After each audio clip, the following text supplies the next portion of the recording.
हाँ जी, नमस्कार बेटा।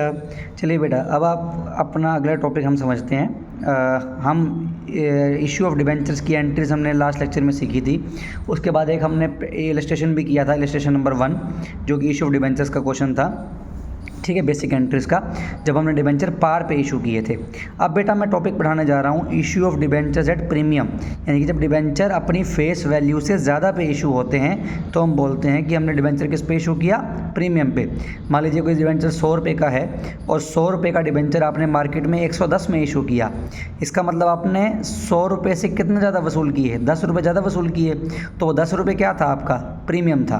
तो इसका मतलब कंपनी ने डिबेंचर इशू किस पे किए, प्रीमियम पे इशू किए। अर्थात जब कोई कंपनी अपने डिबेंचर की फेस वैल्यू से ज़्यादा पे उस डिबेंचर को इशू कर देती है तो हम कहते हैं उस कंपनी ने प्रीमियम पे इशू किया। तो अब जो जितना भी प्रीमियम आता है, मान लीजिए 100 का डिबेंचर 110 में इशू हुआ तो जो 10 रुपये थे वो क्या हो गया, प्रीमियम हो गया। अब जो 10 रुपये है, ये जो प्रीमियम है, ये कंपनी के लिए गेन है, क्योंकि 100 का डिबेंचर 110 में इशू हुआ अर्थात 10 रुपये गेन हुआ, तो ये प्रीमियम कंपनी के लिए गेन है, फ़ायदा है। लेकिन ये कोई रिवेन्यू प्रॉफिट नहीं है, क्योंकि ये कंपनी के नॉर्मल जो बिज़नेस ऑपरेशंस होते हैं वहाँ से नहीं आया, ये तो डिबेंचर इशू किए तो वहाँ से आया, ठीक है ना। तो ये कैपिटल प्रॉफिट है और इसलिए इसको सिर्फ हम कैपिटल लॉसेस को राइट ऑफ करने के लिए ही यूज़ कर सकते हैं। जैसे कि हम discount on issue of debenture, कभी हम डिस्काउंट देते हैं डिबेंचर्स पे, तो discount on issue of debenture हमारे लिए एक तरीके का लॉस होता है, तो उसको राइट ऑफ करने के लिए हम इस प्रीमियम का यूज़ कर सकते हैं। या फिर कोई कंपनी जब प्रिलिमिनरी एक्सपेंसेस को राइट ऑफ करती है तो उसको भी इसी प्रीमियम से राइट ऑफ किया जा सकता है। चलिए वो एक अलग विषय है, वो बाद में बात हम कर सकते हैं। फिलहाल मुद्दा ये है कि जब डिबेंचर आप प्रीमियम पे इशू करोगे तो उसके जनरल एंट्री में क्या होगा। सबसे पहली बात, इसकी भी जनरल एंट्री बिल्कुल वैसे ही होगी जैसे हमने शेयर्स के केस में की थी, अर्थात वहाँ पर भी जब प्रीमियम आता था तो जिस किस्त के साथ प्रीमियम आता था, मान लीजिए अलॉटमेंट के साथ आया, तो अलॉटमेंट की ड्यू की एंट्री में मैं प्रीमियम को क्रेडिट कर देता था, किस नाम से, टू सिक्योरिटीज़ प्रीमियम अकाउंट, ठीक है ना। तो यहाँ पर भी वही नाम रहेगा, सिक्योरिटीज़ प्रीमियम अकाउंट, यानी यहाँ पर भी जो प्रीमियम आ रहा है वो किस खाते में जाएगा, सिक्योरिटीज़ प्रीमियम अकाउंट में जाएगा। और सिक्योरिटीज़ प्रीमियम अकाउंट को हम अलग से दिखा देते हैं बेटा बैलेंस शीट में, इक्विटी एंड लायबिलिटीज साइड पे under the heading reserves and surplus, ठीक है बेटा। सिक्योरिटीज प्रीमियम अकाउंट कहाँ दिखाया जाता है, बैलेंस शीट में, इक्विटी एंड लायबिलिटीज साइड पे under the heading reserves and surplus. तो ये आपका सिक्योरिटी, ये आपका है कि जब डिबेंचर किसी ने कंपनी ने प्रीमियम पे इशू किया हो। अब इसकी जनरल एंट्रीज कैसे होती हैं, वो अगर आपने शेयर्स की एंट्रीज कर रखी हैं तो बिल्कुल वैसे ही इसकी एंट्री करनी है कि जिस किस्त के साथ प्रीमियम आ रहा है, चाहे अलॉटमेंट के साथ आ रहा है, फर्स्ट कॉल के साथ आ रहा है, एप्लीकेशन के साथ आ रहा है, जब वो किस्त ड्यू हो जाएगी तो उस किस्त के ड्यू होने के साथ आप प्रीमियम की एंट्री कर दोगे, ठीक है ना। चलिए अब आते हैं क्वेश्चन के ऊपर। ये थोड़ा आसान एग्जांपल है। हाँ, एक चीज़ और, अगर वो आपको ये ना बताए कि सिक्योरिटीज़ प्रीमियम का अमाउंट कौन सी किस्त के साथ आ रहा है तो आप क्या मानोगे कि वो अलॉटमेंट के साथ आ रहा है। अगर क्वेश्चन में कुछ ना बताए तो, लेकिन अगर क्वेश्चन में क्लियरली बता दे कि किस किस्त के साथ आ रहा है तो फिर आपको उसी किस्त के साथ मानना पड़ेगा, ठीक है। अगर वो कहे कि फर्स्ट कॉल के साथ है तो फर्स्ट कॉल के साथ, सेकंड कॉल के साथ है सेकंड कॉल के साथ, एप्लीकेशन के साथ है तो एप्लीकेशन के साथ, लेकिन कई बार वो क्वेश्चन में नहीं बताता तो हम क्या मानेंगे, फिर वो प्रीमियम किसके साथ आया, अलॉटमेंट के साथ आया, ठीक है ना। चलिए अब इलस्ट्रेशन नंबर 4 बहुत इजी है तो इसको मैं नहीं करवा रहा, मैं 5वां इलस्ट्रेशन करवा रहा हूँ, क्योंकि अगर आपने ये समझ लिया तो 4 आपका अपने आप हो जाएगा, ठीक है। आइए 5वें पे आते हैं। 5वां क्वेश्चन में क्या बोलता है, एक कंपनी है ट्रेडिशनल प्रोडक्ट्स लिमिटेड, जिसने ऑफर किए हैं 20,000 डिवेंचर्स और उन डिवेंचर्स पे जो इंटरेस्ट रेट है वो कितना है, 10%। तो मैं साथ साथ डिटेल बना रहा हूँ, देखिए 20,000 डिवेंचर्स, कौन से डिवेंचर्स, 10% डिवेंचर्स, और उस कंपनी ने एक डिवेंचर ऑफर किया 100 रुपीज़ में। चलो इसको मैं ऊपर रख देता हूँ, आपके समझ में आता रहेगा। ये देखिए, ये थोड़ा ऐसे कर लेते हैं इसको। चलिए 20,000 डिवेंचर 10% वाले 100 का एक, देखिए 20,000 डिवेंचर्स 10% वाले 100 का एक।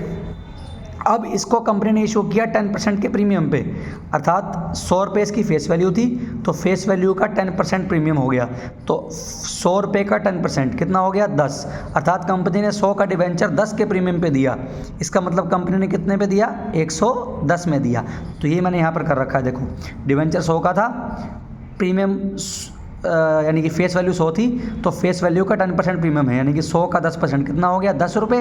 तो इस डिवेंचर को कंपनी ने 10 के प्रीमियम पे इशू किया, अर्थात टोटल कितने में इशू किया, face value plus premium 100 plus 10, अर्थात कंपनी ने इसको 110 में दिया, जिसमें से 100 फेस वैल्यू है और 10 क्या है, प्रीमियम है। चलिए उसके बाद वो क्या बोलता है, उसके बाद बोलता है कि कंपनी ने पैसे कैसे मंगाए, 40 रुपये तो मंगाए एप्लीकेशन पे, जिसमें प्रीमियम भी शामिल है। यानी कि यहाँ पर इसने क्लियरली बता दिया कि जो प्रीमियम का पैसा है वो एप्लीकेशन के साथ आ रहा है, तो आप भी किस पे मानोगे, एप्लीकेशन पे मानोगे। तो इसका मतलब मैं डिटेल बनाता हूँ, एप्लीकेशन पे कितने रुपए आए, 40 रुपये आए, जिसमें प्रीमियम भी शामिल है। इसका मतलब इस 40 रुपये में 10 रुपये तो क्या है, प्रीमियम है, तो बाकी कितना बचा, 30। तो 30 क्या है, 30 है फेस वैल्यू। ठीक है ना, आई थिंक ये बात क्लियर हो गई होगी कि एप्लीकेशन पे टोटल कितने आए, 40, जिसमें प्रीमियम शामिल है। तो प्रीमियम कितने का था, 10 रुपये का, अर्थात इसमें 40 रुपये में से 10 रुपये तो प्रीमियम ही है, बाकी कितना बचा, 30। तो वो 30 क्या है, डिबेंचर की फेस वैल्यू। चलिए उसके बाद उसने कहा कि 40 रुपये प्रीमियम पे आए, सॉरी एप्लीकेशन पे आए, एंड बैलेंस किस पे आया, अलॉटमेंट पे। अब ये निकालना पड़ेगा अलॉटमेंट पे कितना आया। देखो टोटल मैंने शेयर कितने में इशू किया था, 110 पे, है ना, प्रीमियम समेत।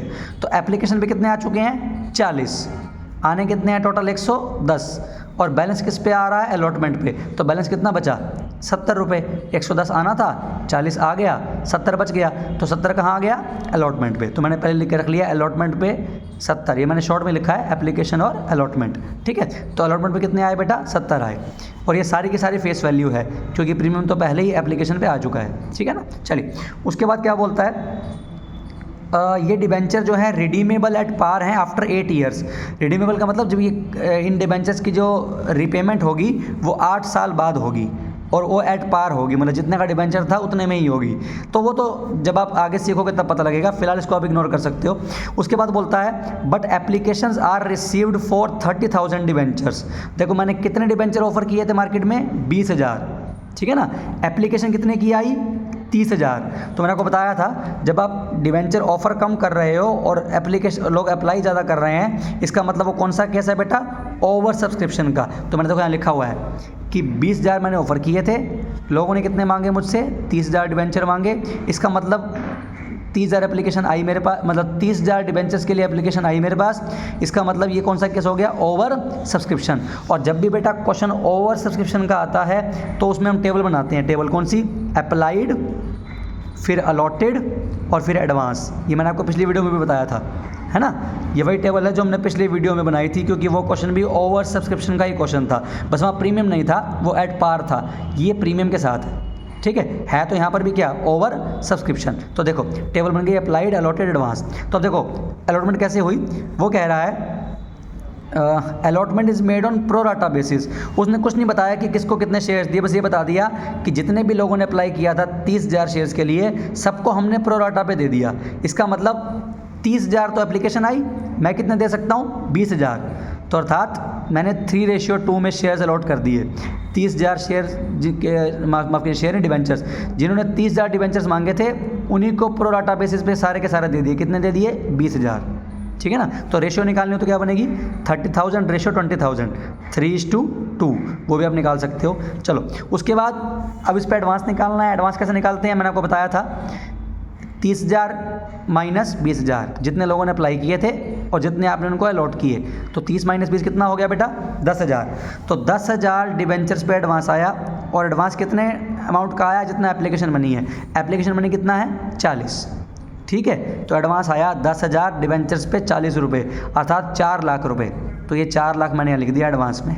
ठीक है, अब मैंने कहा था क्वेश्चन में कुछ ना बताए, तो जिन कैटेगरीज को हम डिवेंचर अलॉट करते हैं, अगर उनका एडवांस आ रखा हो तो उनका एडवांस हम अलॉटमेंट तक ले जा सकते हैं, है ना। तो यहाँ पर इसने कुछ नहीं बता रखा कि इसके एडवांस का क्या करना है, तो आप कहाँ तक एडजस्ट कर सकते हो, अलॉटमेंट तक। तो अब देखो इनको 20,000 डिवेंचर्स मिले, तो ये अलॉटमेंट पे कितना पैसा देंगे, 20,000 गुना में 70, क्योंकि अलॉटमेंट की जो किस्त है वो 70 रुपये की है। तो 20,000 गुना 70 कितना हो गया, 14 लाख। तो मतलब इन्होंने डिबेंचर की अलॉटमेंट पे 14 लाख देने हैं, जबकि इनका एडवांस कितना आया हुआ है, सिर्फ 4 लाख। तो सारा का सारा एडवांस कहाँ एडजस्ट हो गया, अलॉटमेंट में एडजस्ट हो गया, है ना। हाँ अगर एडवांस अलॉटमेंट से ज़्यादा होता तो फिर एक्स्ट्रा पैसा हम वापस कर देते, क्योंकि क्वेश्चन में कुछ नहीं बोला तो हम कहाँ तक एडजस्ट करते हैं, अलॉटमेंट तक, और उससे ज़्यादा हो तो वापस कर देते हैं। और अगर क्वेश्चन में कहे कि कॉल्स तक ले जा सकते हैं एडवांस को, तो फिर देखो कॉल्स तक जाता है तो कॉल्स तक ले जाओ, यानी जहाँ तक वो कहे वहाँ तक ले जाना है, और उससे एक्स्ट्रा हो तो वापस कर देना है। और कुछ ना कहे तो सिर्फ अलॉटमेंट तक ले जा सकते हैं और उससे एक्स्ट्रा हो तो वापस कर देते हैं। लेकिन यहाँ तो एक्स्ट्रा है ही नहीं, यहाँ तो 14 लाख अलॉटमेंट पे आने हैं, सिर्फ कितने आए हैं, 4 लाख एडवांस आया है। इसका मतलब सारा का सारा एडवांस कहाँ एडजस्ट हो गया, अलॉटमेंट पे एडजस्ट हो गया। चलिए उसके बाद क्या बोलता है, उसके बाद ये बोलता है all the money due on application and allotment is received. जो भी पैसा ड्यू हुआ था चाहे एप्लीकेशन पे चाहे अलॉटमेंट पे वो प्राप्त हो गया। एंट्रीज पास कर दीजिए इशू ऑफ डिवेंचर्स की। तो अगर आपको ये सारी डिटेल समझ में आ गई है तो एंट्रीज पास करना कोई बड़ी बात नहीं है। चलिए एंट्री पास करते हैं। सबसे पहले आप देखो आपके पास एप्लीकेशन कितनी आई थी, ये रहा, टोटल एप्लीकेशन आई थी आपके पास 30,000 डिवेंचर्स की। तो 30,000 डिवेंचर्स पे एप्लीकेशन मनी आया होगा, क्योंकि लोग एप्लीकेशन मनी तो उतने पे देंगे ना जितने के लिए वो अप्लाई करेंगे, ना कि उतने पे जितने आपने अलॉट किए। तो लोगों ने अप्लाई किया था 30,000 डिवेंचर्स के लिए, तो 30,000 पे 40 रुपये आए एप्लीकेशन के, तो 30,000 गुना 40 कितना हो गया बेटा, 12 लाख। तो एप्लीकेशन मनी कितना आया, 12 लाख। तो उसकी एंट्री होती है बेटा bank account debit to debenture application account.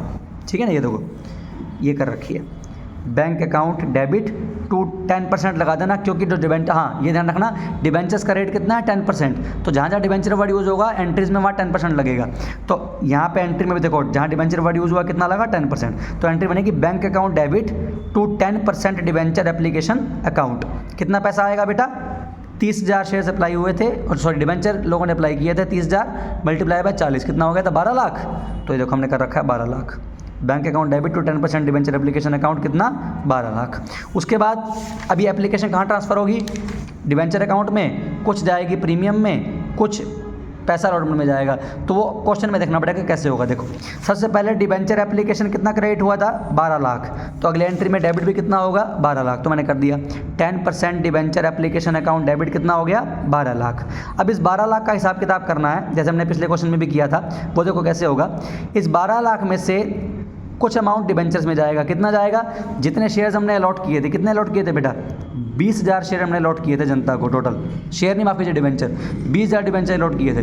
तो 20,000 शेयर्स पे 40 भी नहीं बेटा 30, क्योंकि 40 में से 10 तो क्या है प्रीमियम। और याद करो शेयर कैपिटल में हम कितना डालते थे, जितना फेस वैल्यू होता था। तो यहाँ पर डिवेंचर्स में डालना है, तो डिवेंचर में हम किसकी जगह डाल रहे हैं, जैसे वहाँ शेयर कैपिटल में डालते थे वैसे यहाँ डिवेंचर में डाल रहे हैं। तो यहाँ पर जो डिवेंचर अकाउंट में डालेंगे तो हम 20,000 को मल्टीप्लाई करेंगे फेस वैल्यू से।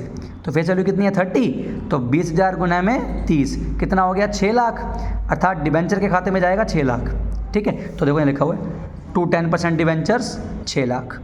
ठीक है, उसके बाद अलॉटमेंट पे कितना गया था, जो एडवांस आया था 4 लाख, ये सारा कहाँ गया था अलॉटमेंट पे।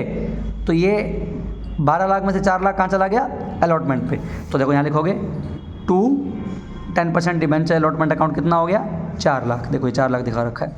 और 10 रुपये क्या था एप्लीकेशन पे प्रीमियम था, तो वो कहाँ डालना पड़ेगा, सिक्योरिटीज़ प्रीमियम में। तो कैसे डालोगे, 20,000 डिवेंचर्स मल्टीप्लाई बाय 10 कितना हो गया 2 लाख, 20,000 गुना में 10 2 लाख। तो 2 लाख कहाँ जाएगा, सिक्योरिटीज़ प्रीमियम में। तो देखो यहाँ डाल रखा है to securities premium account 2 lakh. अर्थात जो ये 12 लाख एप्लीकेशन मनी आया था, उस 12 लाख में से 6 लाख तो चला गया डिवेंचर अकाउंट में, क्योंकि जितने डिवेंचर अलॉट किए थे मल्टीप्लाई बाय फेस वैल्यू, और कुछ अमाउंट चला गया सिक्योरिटीज़ प्रीमियम में। 10 रुपये प्रीमियम था और वो एप्लीकेशन पर रिसीव हुआ था, 20,000 डिवेंचर थे, तो 20,000 गुना 10 कितना हो गया 2 लाख। तो वहाँ का चला गया सिक्योरिटीज़ प्रीमियम में। और जो ये 4 लाख गया ये वो एडवांस था जो डिवेंचर्स के साथ आया था, जिसको हमने कहाँ तक एडजस्ट किया था, अलॉटमेंट तक एडजस्ट किया था। ये हमें टेबल में दिखा रखा है। ठीक, तो ये मैंने यहाँ लिख दिया। तो ये सेकेंड एंट्री बन गई। ठीक है बेटा, डिवेंचर एप्लीकेशन मनी को इन सभी अकाउंट्स में ट्रांसफ़र करने की। अब उसके बाद अलॉटमेंट ड्यू हो जाएगी। तो अलॉटमेंट ड्यू होने की एंट्री क्या होगी, 10% debenture allotment account debit to 10% debentures account. अब कितने अमाउंट पे होगी, जितने डिवेंचर अलॉट किए थे 20,000 गुना में अलॉटमेंट मनी कितना है 70। तो 20,000 गुना में 70 कितना हो गया 14 लाख। तो ये देखो आ गया 14 लाख। ठीक है बेटा, उसके बाद अब अलॉटमेंट का पैसा आ जाएगा। उसने कहा सारा पैसा आ गया, कोई पैसा डूबा नहीं। तो आप एंट्री करोगे bank account debit to 10% debenture allotment account. लेकिन ये तो हो गया अलॉटमेंट के पैसा आने की एंट्री। ठीक है, लेकिन कितना पैसा आएगा वो निकालना पड़ेगा। आना कितना था, अलॉटमेंट कितने से ड्यू हुई थी बेटा 14 लाख से। 14 लाख तो आना था, लेकिन 14 में से कुछ तो एडवांस ही आ गया था। देखो ये 4 लाख जो आया था, ये जो एडवांस आया था ये हमने कहाँ एडजस्ट किया था, अलॉटमेंट पे। इसका मतलब ये तो अलॉटमेंट के नाम का पहले से आ रखा है, तो अब ये दोबारा तो आएगा नहीं। तो टोटल आना था 14 लाख, और 4 लाख आ रखा है एडवांस। इसका मतलब अब कितना आ जाएगा 10 लाख, क्योंकि अलॉटमेंट बेस के अलावा कोई पैसा डूबा नहीं है। ये तो एडवांस आ गया, 14 टोटल आना था, तो 14 लाख माइनस 4 लाख कितना हो गया 10 लाख, तो 10 लाख आपका आ जाएगा। ठीक है ना। तो bank account debit to 10% debenture allotment account कितना 10 लाख। ठीक है। तो इस तरीके से आप डिवेंचर्स को प्रीमियम पे इशू करवा सकते हो। ठीक है। आई होप आपका क्वेश्चन क्लियर हुआ होगा। तो बेटा अब आप चौथा और पांचवा क्वेश्चन ट्राई करें इसका। आपको कहीं भी कोई समस्या हो, वैसे तो आप 6th भी ट्राई कर सकते हैं, लेकिन उसमें थोड़ा एक टॉपिक है जहाँ पे डिवेंचर एप्लीकेशन और अलॉटमेंट अकाउंट इकट्ठा खोलना है। तो चलो आप ट्राई करना, ना भी हो तो मुझसे पूछ लेना। फिलहाल तो आप 4th और 5th जरूर ट्राई करें। ठीक है बेटा। चौथा और पांचवा क्वेश्चन, पांचवा मैंने आपको करा दिया है इस वीडियो में, चौथा भी आप ट्राई करें। जहाँ अगर आपको समस्या है मुझसे पूछ सकते हैं। आपके डाउट्स लेके मुझे बहुत खुशी होगी। धन्यवाद।